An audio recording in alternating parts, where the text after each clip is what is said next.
오늘 예수님의 비유 말씀 시리즈 7번째 시간입니다. 열처녀 비유를 함께 살펴보고 은혜를 나누겠습니다. 오늘 1절 말씀을 보면 이렇게 시작이 되고 있죠. 그때의 천국은 마치 등을 들고 신랑을 맞으러 나간 열처녀와 같다. 지금 예수님께서 천국을 말씀하고 계십니다. 그런데 그 천국이 어떻다고 했냐면 신랑을 맞으러 나간 열처녀와 같다, 이런 말씀을 합니다. 왜 예수님이 이런 말씀을 하셨는가? 그 이유를 살펴보면 먼저 24장, 마태복음 24장, 25장은요 소위 종말장이라고 그렇게 이야기를 합니다. 그래서 세상의 종말, 또 세상의 마지막 때에 어떤 일이 일어나나 하는 것을 기록한 그 책이 바로 그 내용이 오늘 마태복음 24장과 25장입니다. 앞에 24장에 3절에 이런 말씀이 나와요. 어느 날 제자들이 예수님에게 이렇게 물어봅니다. 예수께서 감람산 위에 앉으셨을 때 제자들이 조용히 와서 이르되 우리에게 이르소서 어느 때에 이런 일이 있겠사오며 또 주의 임하심과 세상 끝에는 무슨 징조가 있사오리이까. 이 제자들이 생각할 때는 예수님이 좀 특별하잖아요. 다른 랍비나 또 선생님들하고 그 말씀하는 게 다르거든요. 그래서 그동안 늘 궁금했던 것이 있어요. 이게 뭐냐? 세상 끝날에는 어떤 일이 일어나는가? 이게 궁금했던 거예요. 그래서 예수님께 가서 조용히 물어봅니다. 아마 귀에다 대고 딴 사람들은 못 듣게, 예수님 좀 하나 뭐 물어볼 게 있는데요. 도대체 세상 끝날에는 뭐 어떤 일이 일어나죠? 아마 예수님은 그것을 알고 있겠다 생각했겠죠. 당연히 알고 계시죠. 세상을 만드시고 또 세상을 끝내시는 분이 우리 하나님이시기 때문에 당연히 예수님은 알고 계십니다. 그래서 예수님에게 그것을 지금 묻고 있는 것이죠. 그래서 예수님이 여러 가지 얘기를 하십니다. 24장 또 25장 계속, 그리고 오늘 이 혼인잔치 비유도, 열처녀 비유도 그 중에 이제 한 가지인데, 근데 마지막에 뭐라고 하셨냐면 24장 44절에 보면 이런 말씀을 하셨어요. 이러므로 너희도 준비하고 있으라. 생각하지 않은 때에 인자가 오리라. 마지막 종말의 때에 인자가 온다는 겁니다. 지금 이 말씀은 이즘 아직 예수님이 십자가에 죽으시고 부활하시기 전이죠. 근데 언젠가 인자, 바로 하나님이 오신다는 것을 지금 말씀을 하고 있습니다. 우리가 아는 주의 재림을 이제 의미하는 것이죠. 그래서 이 열처녀 비유의 배경은 뭐냐면 결국 인자가 오는데 주님이 재림하시는데 그때를 준비해야 된다라는 그 이유와 목적을 갖고 이 열처녀 비유를 예수님이 하셨습니다. 우리 1절을 다시 한번 보시면 이렇게 시작이 되죠. 그때라는 말로 시작이 됩니다. 여기 보면 시간을 말씀하셨어요. 그때. 성경에서 나오는 시간의 개념은 두 가지죠. 하나는 이런 일반적인 시간, 지금이 1시 30분인데 지금 같은 일반적인 시간이 있고, 또 하나는 영적인 시간이 있습니다. 지금 여기서 말하는 그때라는 이 단어는 영적인 시간, 하나님의 시간, 또 하나님이 정하신 시간을 말합니다.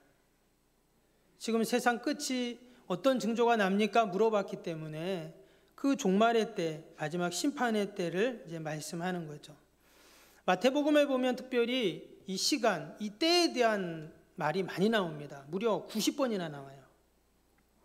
그래서 마치 이 마태복음은 하나님의 때를 말씀하는 책과도 같습니다.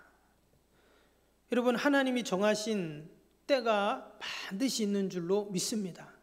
믿지 않는 사람들은 그냥 일반적인 시간과 때만 보죠. 그러나 우리 믿는 사람들은 일반적인 시간을 넘어 세상의 때 말고 또 하나님의 시간, 하나님의 때를, 그 영적인 시간을 우리는 늘 기억해야 할 줄로 믿습니다.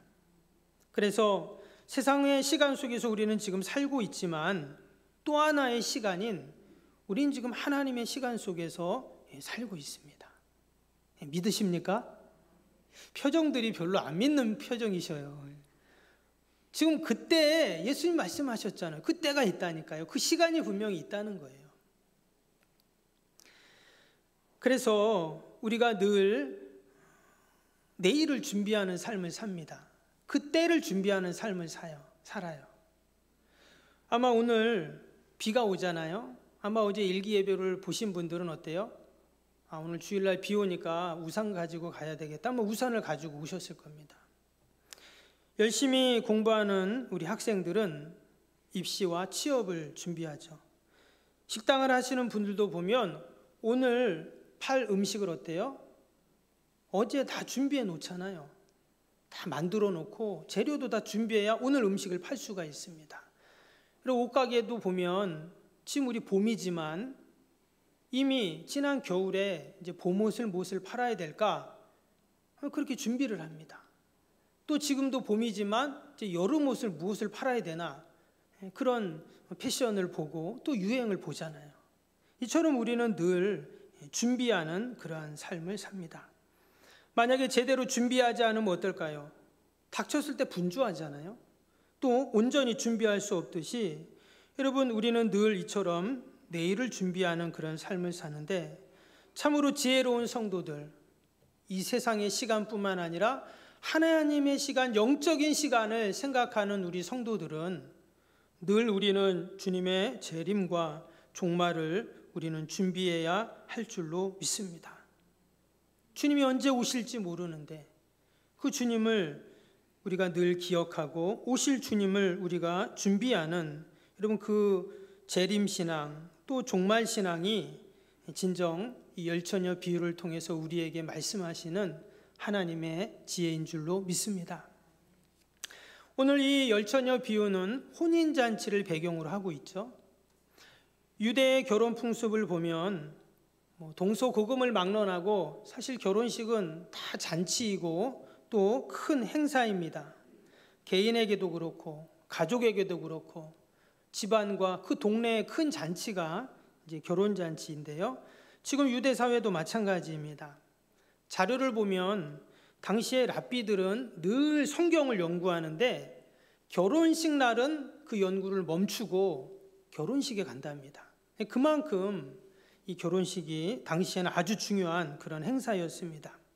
당시의 결혼식은 하루 이틀 이루어지는 것이 아니라 최소한 일주일 동안 이루어졌다고 합니다. 그래서 또 그 나라는 날씨가 덥잖아요. 그래서 낮에 하는 것이 아니라 밤에 그 잔치가 진행이 됩니다. 그리고 처음에는 이 신랑이 자기 친구들과 함께 신부의 집으로 갑니다. 그래서 신부의 집에 가서 며칠 동안 결혼식을 하고 그 다음에 끝나면 그 신부를 데리고 이제 신랑 집으로 오는 거예요. 또 신랑 집에서 며칠을 하고 이렇게 이제 결혼식이 진행이 됩니다. 처음에 신랑이 이제 신부 집에 가는데 말씀드린 것처럼 언제 간다고요? 잔치가 밤에 있어요. 그래서 낮에는 일을 하고 또 더우니까 잔치를 안 하고 이 저녁 때 이제 껌껌해지면 시작을 하는 겁니다. 그래서 이 신랑이 신부 집에 갈 때 시간 약속을 정하지 않고 이 저녁 때 가는 거예요. 그러면 신부 집에서는 어때요? 이제 신랑이 올 때만을 기다리겠죠. 그때는 시계가 있던 것도 아니고 저녁 때 온다 이러면 그냥 기다리는 겁니다. 근데 신부 집에서는 신랑을 잘 맞이해야 됩니다. 당시의 결혼은 신랑이 올 때 어떻게 신부가 맞이했나, 또 신부가 왔을 때 신랑 집에서 어떻게 맞이했나에 따라서 이 결혼이 원만하게 진행이 되었습니다. 만약에 신랑이 딱 신부 집에 왔는데 아무도 맞이하는 사람이 없다. 그러면 이 결혼은 온전한 결혼이 될 수 없고 또 결혼할 의사가 없다라고 그렇게 여겼다고 해요. 그래서 신랑이 오나 안 오나 누군가 망을 봅니다. 마을 어귀에 딱 있어서 저쪽에서 신랑이 오면 오늘 말씀에도 나온 것처럼 신랑이다 누군가 소리를 질러요. 그러면 신부 집에서는 어때요? 막 분주하죠. 야 신랑이 드디어 온대 하면서 그 신랑을 맞이합니다. 근데 그 맞이할 때 보니까 신부의 들러리들이 나왔는데 지금 10명이 나왔어요. 10명이 그 신랑과 신랑의 친구들이 오는 것을 맞이하는 겁니다. 막 박수를 치면서 또 등불을 켜놓고 밤이니까 신랑이 잘 신부 집에 오도록 그렇게 지금 맞이한다는 겁니다. 여러분, 근데 여기 보니까 들러리가 몇 명이라고요? 열처녀 10명이었어요. 왜 10명일까요? 한 5명, 6명, 한 9명이면 안 될까요? 여기 10명인 이유는요, 유대인들은 10이라는 숫자를 완전수로 여겼습니다. 그래서 유대 회당도 10명이 되면 하나의 회당을 열 수 있는 그런 숫자입니다. 종교 집회도 10명이 되면 종족수가 됩니다. 탈무드에 보면 이 유대인들의 풍속 가운데 장례 행렬이나 결혼 행렬의 들러리가 반드시 10명이 돼야 된다, 이렇게 기록이 되어 있습니다. 그래서 지금 이 10명이라는 숫자는요, 그냥 단순한 10명이 아니라 이 결혼이 온전히 이루어질 수 있는 숫자인 거예요. 그리고 더 나아가서는 우리 모든 성도들을 말하는 것입니다. 신랑을 맞이하는 신부, 마치 우리의 신랑 대신 주님의 재림을 맞이하는 신부된 우리 성도들이 그 주님을 어떻게, 재림의 주님을 맞이해야 되는가를 오늘 이 열처녀 비유를 통해서 우리에게 말씀을 하시는 거죠. 근데 이어지는 2절에 보니까 그 10명의 처녀들이, 들러리들이 5명은 어때요? 미련하고 5명은 슬기 있는 자다, 이렇게 기록을 해놨어요. 겉으로 보기에는 다 10명의 들러리 처녀들인데 지금 5명은 미련하고 5명은 슬기롭다, 이렇게 말했어요. 그 차이가 뭘까요? 이어지는 말씀을 봅니다. 3절 4절. 미련한 자들은 등을 가지되 기름을 가지지 아니하고 슬기 있는 자들은 그릇에 기름을 담아 등과 함께 가져갔더니. 들러리들도 아마 친구한테, 신부한테 얘기를 들었겠죠. 오늘 결혼식이 있고 신랑이 오니까 좀 와서 들러리 해줘, 나를 도와줘, 나도 니네 시집 갈 때 다 도와줄게, 또 도와줬잖아, 이런 거죠. 근데 그 10명이 왔는데 5명은 어때요? 등만 달랑달랑 갖고 온 거예요. 그리고 또 5명은 등도 가져왔지만 또 그릇에다가 기름을 가득 담아가지고 그렇게 온 겁니다. 지금 기름이 있냐 없냐로 기준을 삼았어요. 미련과 슬기로운 모습을요. 성경에서 이 기름은 일반적으로 성령님으로 우리가 해석을 합니다. 근데 오늘 이 열처녀 비유는 좀 달라요. 여기서 말하는 이 기름은 신앙의 내용을 의미합니다. 그래서 이 열처녀가 신랑을 맞이할 때 등불이 형식이라면 기름은 내용인 거죠. 그래서 기름의 유무에 따라 불이 켜지기도 하고 꺼지기도 하죠. 이 기름이 내용이라고 한다면 그 내용에 따라서 때로는 형식이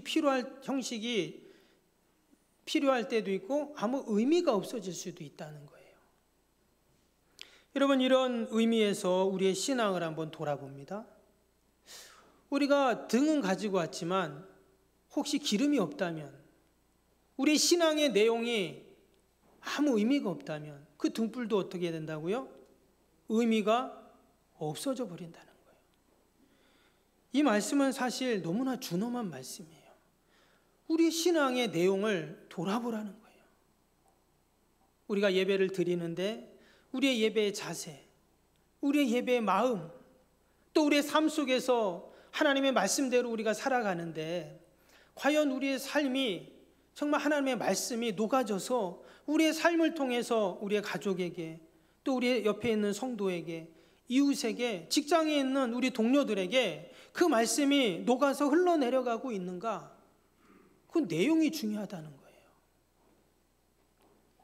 성경은 지금 기름이 있는 사람을 슬기로운 자, 없는 자를 미련한 자라고 말했습니다. 저와 여러분은 슬기로운 자인 줄로 믿습니다. 아멘이 별로 약하시네요. 슬기로운 자가 되어야 할 줄 믿습니다. 슬기로운 자가 돼야죠. 똑같이 등을 가지고 왔는데 우리가 슬기로운 자라고 그렇게 주님께 우리는 인정받아야 할 것입니다.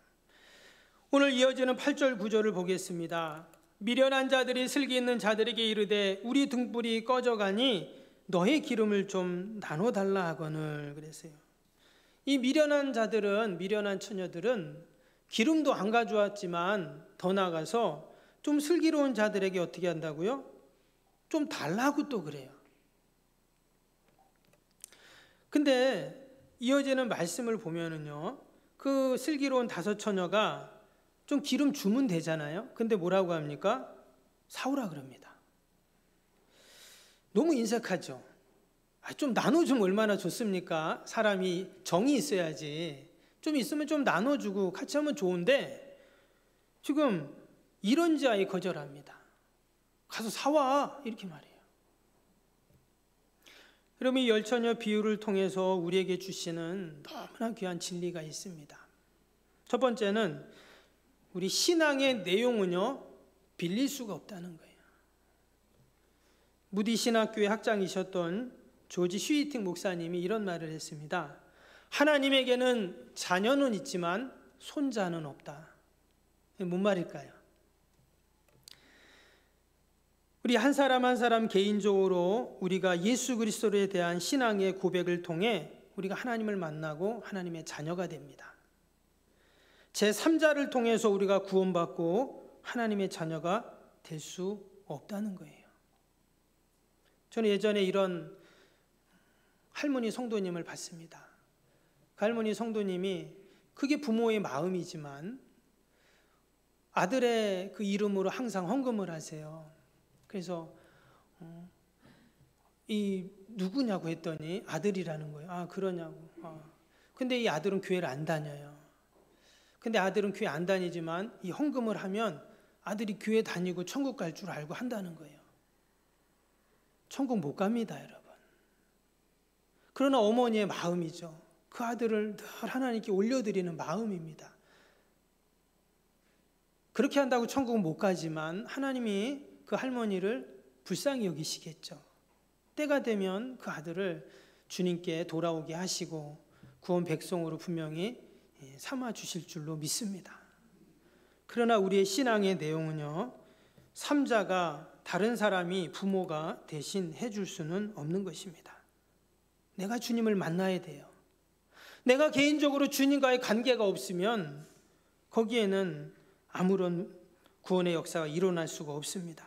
전적 하나님과 나와의 1대1의 관계, 예수님을 나의 구주, 나의 하나님으로 우리가 진실하게 고백하는 시간이 없으면, 그 거듭남의 체험의 시간이 없으면, 하나님의 음성을 듣는 시간이 없으면, 구원에 대한 확신이 없으면 우리 신앙은 늘 불안하고 위태로운 신앙이 될 수밖에 없는 것이죠. 나의 신앙을 누가 대신해 줄 수 없는 것입니다. 열처녀 비유를 통해서 그것을 분명히 말씀하고 있습니다. 우리가 믿지 않는 가족과 자녀들 위해 늘 기도하지만 그들을 대신해서 우리가 신앙생활을 할 수 없습니다. 때문에 더욱더 간절히 우리는 그들을 위해서 여러분 기도해야 할 줄로 믿습니다. 두 번째로 이 열처녀 비유를 통해서 우리에게 주시는 교훈은요, 10절을 보겠습니다. 10절 보면 그들이 살아간 사이에, 그러니까 미련한 처녀 5 처녀죠. 기름을 사러 간 사이에 신랑이 오므로 준비하였던 자들은 함께 혼인잔치에 들어가고 문은 닫힌지라. 기회가 다시 오지 않는다라는 말입니다. 기름 사러 간 사이에 신랑이 와버렸어요.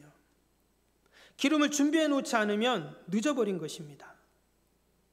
들어가서 문을 닫아버렸어요. 아무리 두드려도 문을 열어주지 않습니다. 우리가 생각할 때 좀 이상하잖아요. 그래도 그동안 계속 신부 때문에 이 5 처녀는 같이 하고 지금까지 같이 다 도와줬는데, 아니 기름 사러 간 사이에 문을 딱 닫아버리는 거예요. 이 좀 너무 매몰차잖아요. 좀 열어주지. 근데 안 열어줍니다. 이 열처녀 비유 중에 가장 클라이막스가 어디냐면 11절입니다. 이 11절 후반절에 뭐라고 나오냐면, 한번 11절 보시면 그 후에 남은 처녀들이 와서 이르되 주여 주여 우리에게 열어주소서. 지금 이 미련한 5 처녀, 기름 사러 갔다 온 처녀들이죠. 이제 기름을 사왔어요. 사왔는데 문이 닫혔으니까 주여 주여 우리에게 열어주소서. 간절히 지금 애절하게 지금 문을 두드리고 있습니다. 근데 12절에 뭐라고 했냐면요, 12절 보시면 대답하여 이르되 진실로 너희에게 이르노니 내가 너희를 알지 못하노라 하였느니라. 알지 못하였느니라. 왜 모릅니까? 알죠. 그동안 계속 같이 있었잖아요. 잠시 기름만 사러 갔던 것 뿐인데 아니 모른다는 거예요 지금. 아니 왜 이렇게 매몰차게 이야기합니까? 지금 다섯 처녀는 너무나 간절히 지금 간구하고 있잖아요. 좀 열어주세요. 좀 열어주세요. 우리도 좀 그 혼인잔치에 참여할 수 있도록 우리를 좀 열어주세요. 사실 이 미련한 다섯 처녀는 신랑이 오기 전에 기름을 살 기회가 충분히 있었습니다. 근데 지금 그들은 그 기회를 놓쳐버린 것이죠. 언제든지 기름을 살 수 있다고 하는 그것이 사실 미련한 다섯 처녀에게 게으르게 만든 거예요. 여러분, 우리가 이 말씀을 통해서 이런 생각을 해봅니다. 우리도 그럴 때가 있어요. 내일 하지 뭐, 내일 기도하지 뭐, 다음에 봉사하지 뭐, 다음에 헌금하지 뭐, 다음 주에 뭐 예배 드리러 가지 뭐. 우리도 이렇게 생각하고 행동할 때가 있잖아요. 고린도후서 6장 2절에 보면 보라 지금은 의뢰 받을 만한 때요 보라 지금은 구원의 날이로다 했습니다. 주님은 늘 지금이라는 거예요. 지금 기도하고 지금 예배드리고 지금 헌신하고 지금 하나님 앞에 쓰임받고 지금이라는 거예요. 왜? 지금 처녀들이 기름 사러 갔는데 왔더니 문을 닫아버려요. 아무리 두드리고 열어달라도 안 열어줍니다. 주님은 지금이라는 거예요. 지금이 은혜 받을 때고 지금이 구원의 때라고 분명히 말씀해 주십니다. 이제 다시 종말과 재림에 대한 말씀입니다. 여러분, 이 종말과 재림이 언제 올지 모른다는 거예요. 신랑이 지금 언제 올지 모르는 것처럼 이제 언제 올 테니까 그때 맞춰서 기름 사오지 뭐, 이렇게 안 된다는 거예요. 종말과 재림도 마찬가지라는 겁니다. 지금까지 하나님이 다 기다려주시고 참아주시고 지금까지는 열어주셨지만 그때 마지막 날 재림과 주의 심판의 때는 일회적인 사건이기 때문에 그때를 준비하지 않으면 우리는 기회를 놓치게 되는 것입니다. 우리 지혜로운 성도들, 슬기로운 성도들은 늘 주의 재림을 기다리고 준비하는 자인 줄로 믿습니다. 바로 지금 그 재림을 준비하고 종말의 때를 준비하고, 낮에도 그런 말씀 드렸지만 우리가 오늘 신을 신발을 내일 신을 수 있다는 보장이 없습니다. 어제도 수많은 사람들이 오늘을 살고 싶었지만 어제로 생을 마감한 많은 사람들이 있잖아요. 그것이 그분에게는 개인적인 심판이고 종말의 때입니다. 온 우주적인 종말이 있지만 우리는 날마다 하나님의 심판과 종말을 우리는 경험하는 거예요. 때문에 열처녀 비유는 우리의 삶을 풍요롭게 하고 더 우리를 신앙으로 믿음으로 견고하게 하는 귀한 말씀인 줄로 믿습니다. 마지막으로 이 비유의 말씀은요, 기다림과 인내를 우리에게 말씀합니다. 여러분, 신앙생활은 늘 기다림이죠. 인내하는 것입니다. 요한복음 14장에 보면 예수님께서 하나님의 나라에 가시면서 뭐라고 했냐면 내가 처소를 예비하고 다시 오겠다, 이렇게 분명히 말씀하셨습니다. 오늘 열처녀도 신랑을 기다리는 것처럼 우리가 늘 주님이 다시 온다고 하신 그 말씀을 기억하고 우리도 기다리는 것입니다. 때로는 생각한 것보다 신랑이 더디 와요. 그래서 오늘 말씀에도 보니까 이 처녀들이 졸거나 또 잤다, 이런 표현이 나옵니다. 여러분, 계속 기다리다 보면 지치잖아요. 때로는 졸기도 하고 자기도 합니다. 그러나 반드시 온다는 거예요. 왜? 결혼식을 해야 되니까. 옛말에 길이 멀어야 말의 심을 알 수 있고 세월이 흘러야 사람의 마음을 알 수 있다는 말이 있습니다. 우리 소년들이 참 지혜로워요. 길이 멀고 험해야 그 타고 가는 말이 얼마나 힘이 센지 알 수 있고, 세월이 흘러 또 온갖 풍상을 겪어봐야 그 사람의 사랑, 또 우정, 마음, 진실을 알 수 있다라는 것입니다. 여러분, 주님이 2000년 전에 내가 다시 오겠다 말씀하셨는데 지금 2000년이 지났어요. 그럼 과연 언제 오실까요? 또다시 2000년이 지나야 될까요? 여러분, 2000년 상당한 시간이잖아요. 지금 주님이 오신다고 하신 것이 상당한 시간이 지났다는 말은 이제 얼마 안 남았다는 말이잖아요. 지금까지 주님은 그 재림을 유보해 주신 것이죠. 왜? 우리가 재림을 준비하고 있지 않으니까, 주님의 종말의 때를 기다리고 우리가 잘 준비하고 있지 못하니까, 그래 빨리 준비해라, 좀 이따가 할게, 빨리 준비해라, 좀 이따가 할게. 그게 2000년이나 된 거예요. 아멘. 아이고, 목사님 참 해석도 잘하시네. 아이고. 근데 맞습니다. 하나님이 우리를 너무나 불쌍히 여기셔서, 여러분, 우리가 미련한 5처녀 되면 안 되잖아요. 슬기로운 이 5처녀 돼야 되는데, 우리를 너무나 사랑하시고 우리를 긍휼히 여기셔서 그 재림을, 종말을 계속 유보해 주신 거예요. 그게 2000년이 지금 지난 것입니다. 그리고 또 다른 한편으로는요, 이 주님의 재림이 오기 전까지의 이 기다림의 시간들은 우리 성도들을 연단하는 그러한 시간이죠. 그래서 우리 신앙은 늘 기다림의 연속입니다. 기도의 응답도 어때요? 기다린 자만이 응답을 받게 됩니다. 조금 기도하고 응답 안 되네? 해도 안 되네? 이런 사람에게는 응답이 없잖아요. 근데 여러분, 끝까지 기도한 사람은 어떻습니까? 응답 받거든요.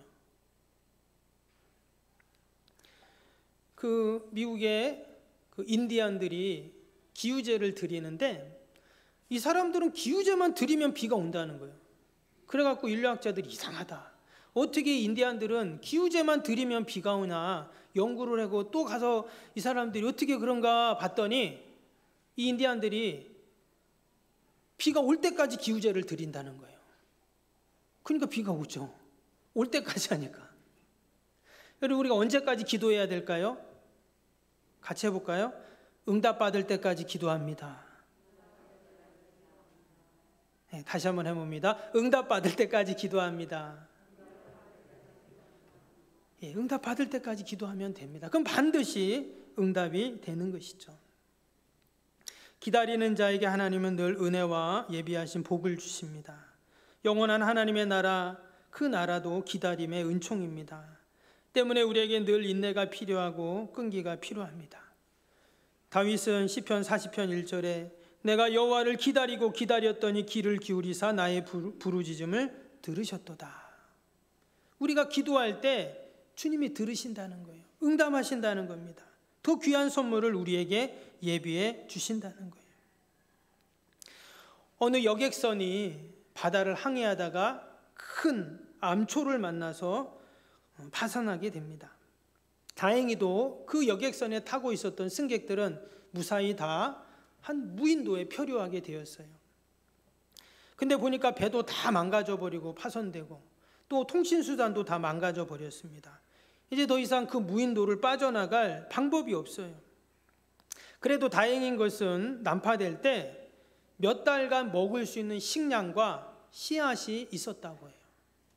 그래서 사람들은 그래 몇 달간 식량이 있으니까 우리가 이걸 먹고, 또 구조선이 올 때까지 언제 올지 모르니까, 연락이 안 되니까 이 씨앗을 땅에 심어가지고 우리가 그 열매를 먹으면서 기다리자, 이렇게 얘기를 합니다. 그래서 사람들이 막 다니면서 어디다 씨앗을 심을까 좋은 땅을 찾게 됩니다. 근데 보니까 저쪽에 황토 땅이 있는 거예요. 야, 바로 이 땅이다. 여기다 심으면 되겠다. 그리고 거기다가 땅을 파고 씨앗을 심는데 거기서 사금이 나오는 겁니다. 봤더니 그 땅에 사금이 묻혀 있는 거예요. 그래서 색깔이 황토색이었던 것입니다. 그래서 사람들은 계속 땅을 파보니까 계속 금조각들이 나오는 거예요. 야, 이게 웬일이냐 하고는 씨앗 심는 것도 다 잊어버리고 땅을 파 뒤집기 시작했습니다. 누가 먼저 더 많은 황금을 그렇게 캐나를 그렇게 경주라도 하듯 그들은 땅을 파고 또 땅을 파고 그렇게 황금을 모으기 시작했습니다. 너무나 신이 났죠. 그런데 행복은 몇 달간 뿐이었습니다. 시간이 지나니 양식이 다 떨어져 버린 것입니다. 근데 그때서야 알았죠. 씨앗이 또다시 싹을 틀려면 다시 몇 달이 지나야 되는데 그때까지 먹을 양식이 없는 것입니다. 그들의 손에는 황금은 있었지만 먹을 것이 없었던 거예요. 그리고 나서 다시 한참이 지났습니다. 그리고는 그 무인도에 지나가는 배가 그 사람들을 발견하게 되는데 봤더니 황금을 손에 쥐고 있는 수많은 사람들이 굶어 죽었던 것입니다. 여러분, 오늘 열처녀 비유가 우리에게 교훈하는 너무나 귀한 것이 뭡니까? 13절 말씀을 다시 봅니다. 그런즉 깨어 있으라. 너희는 그날과 그때를 알지 못하느니라. 그날과 그때를 알지 못하기 때문에 깨어 있으라는 거예요. 즉 늘 준비하고 있으라 하는 그러한 말씀입니다. 여기서 그날과 그 시를 알지 못한다는 말이 오늘 앞에 24장에 보면 4번이나 나옵니다. 그러니까 늘 우리가 준비하고 있지 않으면, 준비하고 있지 않을 때 그날이, 그때가, 그 종말이, 심판이 온다는 말씀이죠. 그러면 늘 다섯처녀, 슬기로운 다섯처녀처럼 우리가 주님의 마지막 때를 준비하는, 주의 재림을 준비하는 슬기로운 그런 성도들이 될 수 있기를 바랍니다. 우리가 세상 것은 많이 준비하지만 그 하나님의 때, 영적인 때를 준비할 때 정말 그것이 복된 일이고 가장 귀하고 가치 있는 일이 될 줄로 믿습니다. 기도하겠습니다.